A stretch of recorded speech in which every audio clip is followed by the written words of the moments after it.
আগে আপনাদেরকে বলছিলাম বিএনপি ক্ষমতায় আসলে থাকতে পারবে সর্বোচ্চ 3 বছর, আজকে সময় আরো কম মনে হইতেছে। বিএনপি যদি বিপুল ভোটে না 300-তে 300 জিততে আসে, এই অবস্থায় সে 2 বছরের বেশি সরকার রান করাইতে পারবে না। সুতরাং নির্বাচনের চেয়ে সেই ক্ষমতা কেমনে সুসংগঠিত করবেন এইটা মনে রাখেন। কেন পারবেন না? হিসাব সোজা ভাই, মানুষের হাত খুলে গেছে, মানুষ মায়ের খাইতে খাইতে এখন মার দিয়া শিখে গেছে। আপনি যত তারে একটা বাজে কথা বলবেন, আপনি 3টে বাজে কথা শুনবেন।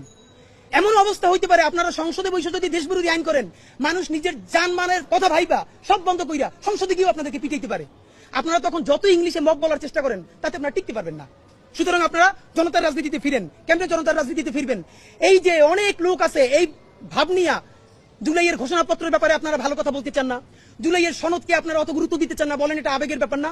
বিএনপির একটাই পরিত্রাণের উপায়, আপনাদের মাধ্যমে বলতে চাই, ভালোবাসা লাশ সমালোচনাটা করি। আপনারা যদি জুলাইয়ের ঘোষণাপত্র, জুলাই সনদ, নতুন সংবিধান এবং ফ্যাসিবাদ বিরোধী রাষ্ট্র কাঠামো ভাঙা নতুন বাংলাদেশ নির্মাণের রাজনীতিতে নামতে পারেন, তাইলে আপনারা দেশের রাজনীতিতে ভ্যালিড থাকবেন, প্রাসঙ্গিক থাকবেন।